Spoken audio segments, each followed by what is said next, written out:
생산과 소비를 시작했습니다. 저번 시간에 사업체가 확장되는 원리를 좀 더 자세하게 살펴보았죠. 단순히 뭐 이익이 생긴다 해서 사업체 확장이 되는 건 아니다. 여러 가지 이유가 있죠. 사업체를 확장하는데 투자하지 않고도 소득을 올릴 수 있잖아요. 예를 들어서 은행에 예금하면 이자를 얻는다는 거예요. 그와 같이 얻는 이익률을 계산해 봐야 된다는 거죠. 소득률을 계산해 봐야 된다는 거예요. 그 재산 소득률이라고 했죠. 자세한 내용 설명하지 않겠습니다. 근데 그런 소득률과 또 사업체 투자했을 때의 소득률을 비교를 해야 되죠. 비교를 하려면 이 재산 소득률이 사업체의 소득률로 바뀔 때 어떻게 되느냐, 그 무위험 소득률을 만들어야 된다. 그래야지 비교가 가능하다. 당연히 무위험 소득률이랑 같거나 낮으면 투자가 안 되겠죠. 은행에 예금 안 하고 은행에 예금해놓고 일 안 하고 돈 벌지 왜 사업체를 구성해서 힘들게 돈 벌려 하겠냐, 소득을 얻으려 하겠냐, 그 말이죠. 따라서 위험이 고려해야 된다. 위험률 이것까지 다 고려됐다 해서 무조건 투자되는 것은 아니다. 누구나 벌 수 있는 소득을 벌 수 없다면 투자되지 않는다. 딴 데 투자하지. 투자율도 고려해야 된다. 여기까지 살펴보았어요. 다음 문제를 고려하기 위해서는 이제 재산 상태표를 또 변동시켜야 되겠죠. 보겠습니다. 그러면 이제 사업체를 확장하여 생산했을 때 생기는 재산의 변동을 살펴보자. 1년간 사업을 하면서 작업도구 투입 비용 1억 원이 발생하여 사업체 재산은 6억 원에서 5억 원을 감소한다. 가정하기를 5년간 사용할 수 있겠죠. 5억 원에 해당하는 작업도구를. 그럼 이제 1억 원이 감소하잖아요. 1년 사용했으니까. 4억 원이 되겠죠. 반면에 사업체에서 발생한 순소득 2억 9,600만 원은 자기 재산으로 쌓인다. 1년간 사업을 했으니까. 수소득은 자기 재산으로 쌓이죠. 김 씨가 2.916억 원을 은행에 예금한다면 기존 예금 0.5억 원은 3.465억 원이 된다. 그렇죠. 그전에 5천만 원 있었으니까. 작업도구는 가정에 따라 4년간 특별한 비용의 투입 없이 사용되지만 4년 뒤에는 사용이 불가능하여 사업체를 유지하기 위해서는 다시 작업도구에 화폐를 투입해야 한다. 즉 작업도구의 가격에 변동이 없을 경우 화폐 5억 원을 동원해야 한다는 말이며, 작업도구의 마련을 위해 별도의 기금을 마련해야 한다. 4억 원을 감소했죠. 4년 뒤에는 작업도구를 못 쓰게 되죠. 가정에 따라서. 통상 그러하죠. 그러면 다시 구매해야 되죠. 막 수리하면서 연장하지 않는 이상은 그렇게 되는 거죠. 그러기 위해서는 이제 기금을 마련해야 된다는 거예요. 따라서 1년간 2.96억 원의 수속이 발생했다고 하지만 4년 뒤 사업체를 유지하기 위해서는 사업체 유지 기금으로 1억 원을 적립해야 한다. 매년 그렇게 해야 되는 거죠. 가정과 사업체가 분리되지 않은 상황에서 사업체 유지 기금은 가정의 재산이 된다. 만약 김씨가 다른 이에게 사업체를 팔면 사업체가 얼마에 팔리던 간에 물론 김씨 사업체는 세상 가격보다 비싸게 팔리는 상황이다. 생략되어 있죠.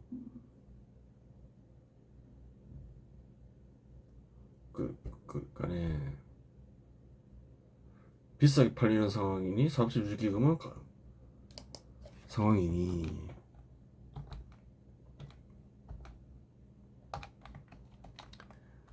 사업체 유지기금은 김씨 가정의 재산이 된다. 이게 무슨 말이냐? 사업체 재산은 1억이 감소해서 5억 원이 된다고 하지 않았느냐?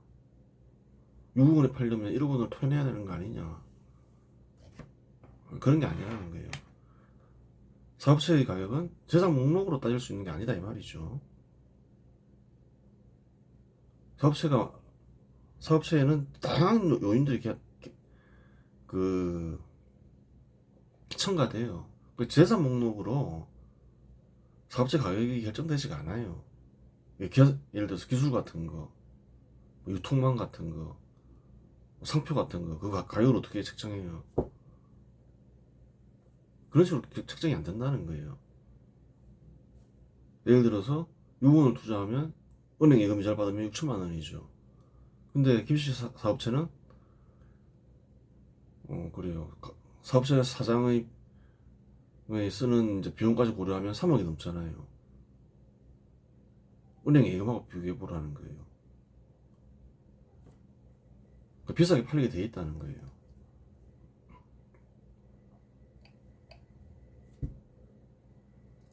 작업도구 투입 비용이 1억 원이 되더라도 예를 들어서 6억 원에 이 사업체를 사요.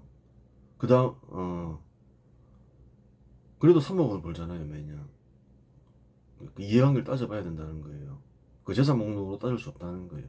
하지만 4년 뒤에도 사업체를 유지하기 위해서는 1억 원은 기금에 적립해야 하니 김씨 마음대로 쓸 수 없는 재산이 된다. 계속 유지하려면 그 목수가 됐을 때 바꿔야 되니까 유지기금이 필요하죠. 재산과 비용을 비교해보면 금액이 일치하지 않는다. 재산은 6억 원인데 비용을 따져보니까 뭐 10억이 넘어가더라. 재산 어떻게 재산이 안 되는데 비용을 해결했지? 어떻게 해결했나요? 판 걸로 해결하는 거죠. 팔면 소득을 얻잖아요. 그 소득으로 해결한다는 거예요. 소득을 얻기 위해 투입된 재산은 5억 원이지만 1년간 발생한 비용은 14.8억 원이다. 총 비용의 대부분이 원료 투입 비용과 인건비는 김씨 가정의 재산의 투입으로 해결된 것이 아니다. 1년간 생산물을 팔아 얻은 17.76억 원 중 일부를 비용으로 투입하였다. 실제로 김씨가 투입한 재산 중 사라진 부분은 작업도구 투입 비용 1억 원이다. 만약 생산물이 하나도 팔리지 않는 상황에서 사업체를 그대로 유지하기 위해서는 김씨는 별도의 재산을 투입해야 한다. 별도의 재산을 투입해야 되는데 안 한 이유가 뭐냐? 팔아서 해결했기 때문이다. 그 말이죠. 하지만 그러한 상황이 지속적으로 전개되면 김씨는 전 재산을 탕진하게 된다. 계속 안 팔려요. 그래서 다 버렸어요. 재산이 그냥 극단적인 상황이죠. 다 탕진하게 되는 거죠. 대충 그러한 원리에 입각해서 사업체가 망하는 사업체도 많잖아요. 망한다는 거예요. 파산하게 되겠죠. 정리하면 다음과 같다. 판생산물은 사업체의 재산이 되고 재산은 자본이 되어 투입되면서 비용이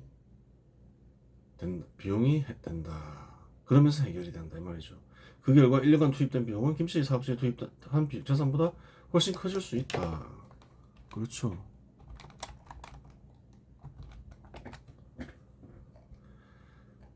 그래요.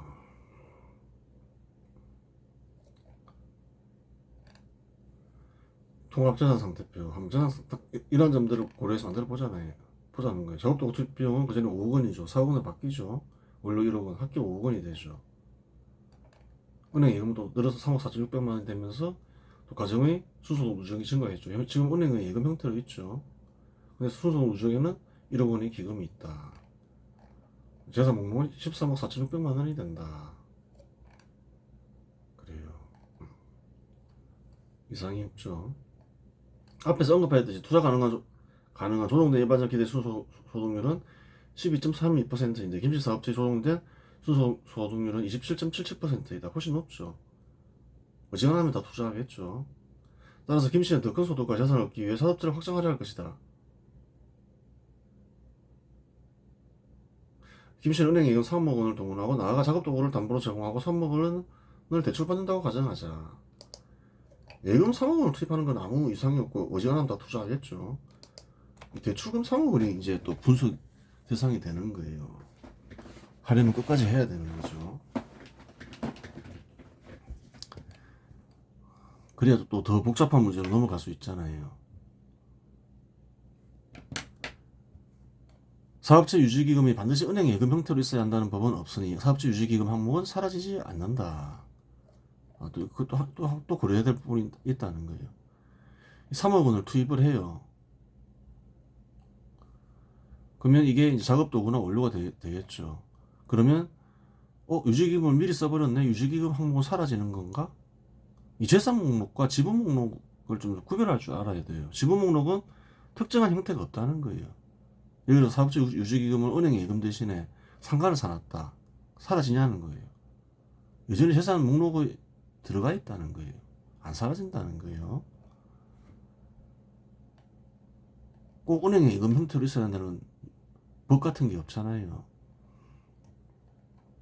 한국에서는 좀 가끔 기사 보면 무식한 말들도 많죠.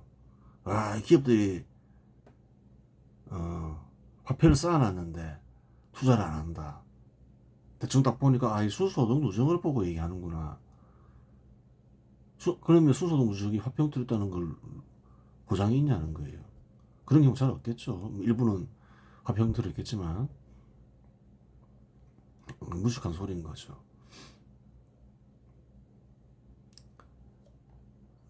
그 말이고, 은행 대출 금리를 20%라고 가정하면 1년간 대출 이자는 6천만 원이 발생한다. 3억 원이니까 6천만 원이 되죠. 그럼 6천만 원이란 금액은 조정 순소득률로 몇 퍼센트인지 확인해야 한다. 이는 6천만 원을 조정 총 비용으로 나누면 된다.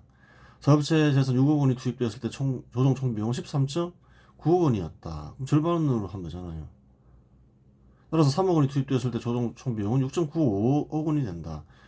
6천만 원에 해당하는 소득률은 약 8.63%이다. 그렇게 되는 거죠. 따라서 투자 가능 조정 수준 소득률은 20.95%로 증가한다. 원래는 12.35%였는데 빌리지 않을 때는 빌렸으니까 8.63을 더 해야 될 거 아니에요. 당연한 얘기를 하는 거예요. 이상한 얘기를 안 하는 거예요. 투자의 기본 원리를 다루고 있는 거죠. 일반 원리이기도 하죠. 그런데 사업자 사양마다 투자 성향은 다르다. 여기까지는 자료를 보고 다 구할 수가 있다는 거예요. 객관적인 자료를 보고. 그러면 20.95%보다 넘어선다 해서 무조건 투자하느냐? 그건 알 수 없다. 투자 가능, 조정 순 소득률은 객관적으로 구할 수 있지만 이 소득률에 도달했다 해서 투자한다는 보장은 없다. 왜? 사업자 사양마다 투자 성향은 다르기 때문이다. 다르다. 어떤 이는 투자 가능 조정 소득률에 이르면 투자는 이가 있는가 하면 이 정도 선에 이르면 투자는 이가 있을 수 있죠. 또 어떤 이는 그보다 5%더 높아야 한다고 생각할 수도 있고, 또 어떤 이는, 또 다른 이는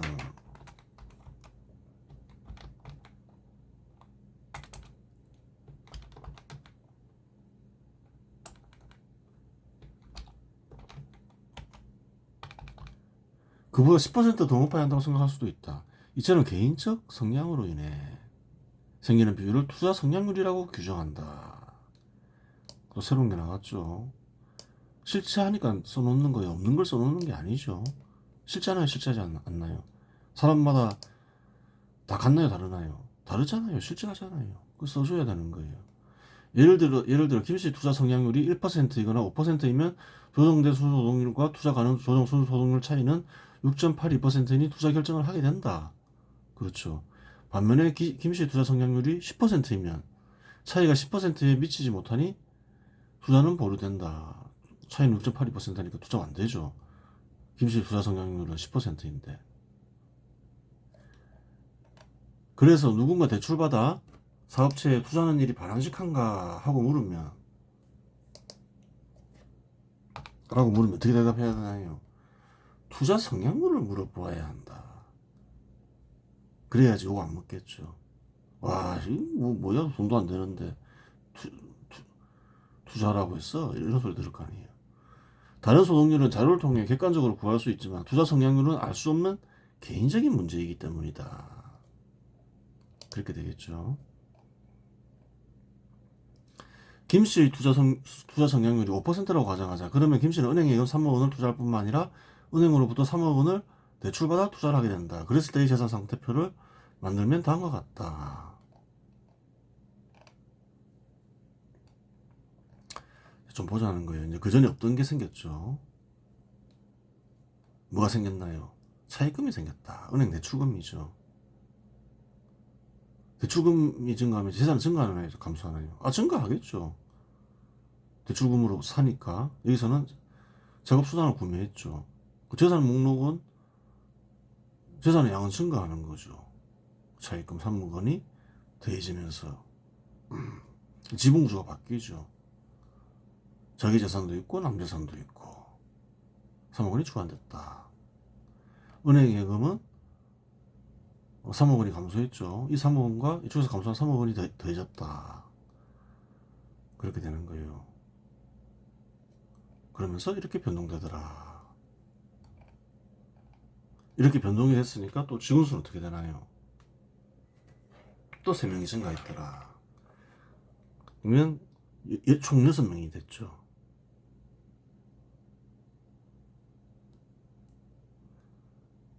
그래요. 근로자를 위해서는 또 근로자 직업 신분을 위해서는 또 근로희망자를 위해서는 사업체에 투자되는 게 바람직한가요? 바람직하지 않은가요? 사업체가 확장이 되는 게 좋나요? 안 좋은가요? 확장되는 게 근로자나 근로희망자에게 좋다는 거예요. 근로자와 근로자 희망자의 이익이 맞나요? 맞나요? 맞다는 거예요. 근로자에게도 맞죠. 직장을 잃었을 때 사업체 확장하는 사업체들이 확장되는 사회에서는 직업을 구하기 쉽잖아요.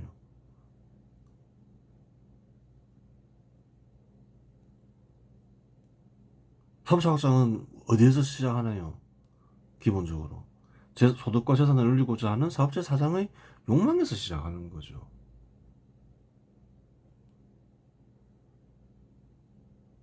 그 좌파 인사들이 주장하는 게 얼마나 어리석고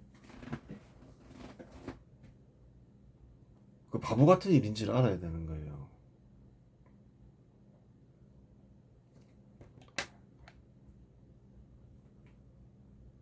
사업체 확장하는 거는 근로자와 근로희망자에게 이익이 된다.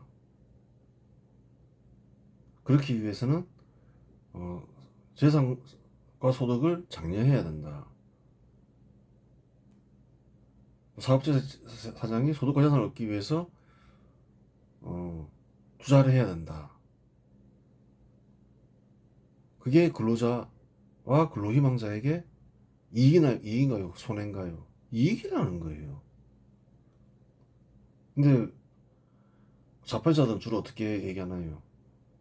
사업체는 뭐, 그래요. 근로자의 이익을 위해서 일한다 이러면서 또 어떻게 하나요? 사업체 사장 돈 많이 버는 거 제한해야 된다. 부익부 빈익빈. 얼마나 나쁜 것인가. 그런 얘기를 많이 하죠.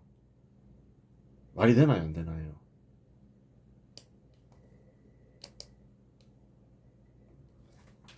웃기는 이론이라는 거예요. 하나도 안 맞다는 거예요. 자기들이 주장하는 논리하고도 하나도 안 맞다는 거예요. 뭐 이런 게 부익부 빈익빈 이런 거 얘기하잖아요. 천문학적인 돈을 버는 경우도 많죠. 현 시대에는 많잖아요. 대박 터뜨리면서 사업체 크게 일으키면서. 기본적으로 또 그런 부분도 있고 몇 가지 생각해야 될 부분이 있는 거예요. 사업체를 크게 일으켜서 큰 돈을 벌지만 큰 돈을 벌었죠. 또 더 큰 돈을 벌기 위해서 투자하는 게 사회에 이롭죠. 이로운데 어, 그 사람들로 인해서 그 사람들이 현 시대에서 내는 세금도 고려해야 되는 거고 세금을 따지면 부자가 많이 낼까요? 가난한 사람이 많이 낼까요? 부자가 훨씬 많이 낸다는 거예요. 기본적으로. 근데 그건 어쩔 수 없는 것이긴 하지만 사실은 현 시대 제도 하에서 사실은 정확하게 맞는 게 아니에요. 그 왜 그런가요? 현 시대는 어떤 시대인가요? 신분제도를 부정하죠. 그래요. 국민의 권리와 의무는 같아야 된다는 거예요. 그럼 세금도 똑같이 부담하는 게 맞죠. 원칙은. 근데 그게 안 되니까 비례세를 통상 도입하는데 사실은 누진세는 잘못된 거라는 거예요. 아주 잘못된 거죠. 비례세도 사실은 현 시대의 신분제도를 부정하는 곳에서 정확하게 맞아떨어지는 건 아니에요. 국민의 권리와 의무는 당연히 동등하며 세금도 똑같이 부담해야 되는 것이지. 당연한 거 아니에요. 그러한 부분이 있는 거고. 어, 또 사업체 확장을 위해서는 어떻게 해야 되나요? 재산과 소득을 늘리는 걸 장려를 해야 된다는 거예요. 그래야 사업체가 확장이 되면서 근로자와 근로희망자에게 이익이 되잖아요. 근데 근로자를 대변한다면서, 약자를 대변한다면서, 부익부 빈익빈은 안 된다. 그럼 천문학적으로 돈 번 사람이, 그럼 더 벌지 말라는 말인가? 그럼 투자 안 해. 뭐 때문에 투자하지? 이렇게 되면 그 사회적으로 잘못된 건가요? 잘 된 건가요? 잘못된 거라는 거예요. 전혀 자기들이 주장하는 논리와 맞나요? 안 맞나요? 안 맞다는 거예요.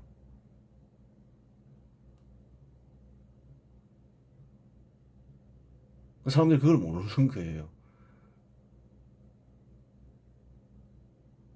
약자라고 생각해서도 안 된다는 거죠. 근로자들만. 그렇잖아요. 한국만 보더라도 근로자가, 사업자 사장보다 전체적으로 얘기하는 거죠. 뒤처진 적은 거의 없어요. 뒤처져도 약간 뒤처지지. 소득적인 측면에서. 맞지도 않고. 자기들이 주장도 가만히 보면 맞나요, 안 맞나요? 논리에 맞나요, 안 맞나요? 아니, 근로자와 근로희망자를 위해서면 재산과 소득을 장려해서 사업체에 많이 투자되게 해야지. 왜 이상한 소리를 하냐는 거예요. 그러니까 전혀 안 맞다는 거예요. 그 얘기했잖아요. 일 한 번 안 해보고, 또 사업체 들어가서 사업체 돌아가는 거 한 번 제대로 보지도 않고, 그런 사람들이 지금 좌파들이 선호하는 견해를 만들어 놓고, 그냥 막 이것저것 선동 정치를 하고 있다는 거예요. 인기를 위해서. 그러니까 가만 따져보면 하나도 안 맞다는 거예요. 자기들 주장 내에서도 말도 안 되는 소리라는 거예요. 논리적으로 하나도 안 맞다는 거예요. 사람들이 간파를 못 하는 거죠. 조금 생각해보면 알 수 있는 문제인데, 물론 경험이 있어야 되겠죠. 경험이 없기 때문에 또 그런가 보다 하고 넘어가는 거예요. 잘 모르면서 막 떠들어댄다는 거죠. 그래, 이번 시간에서 마치겠습니다.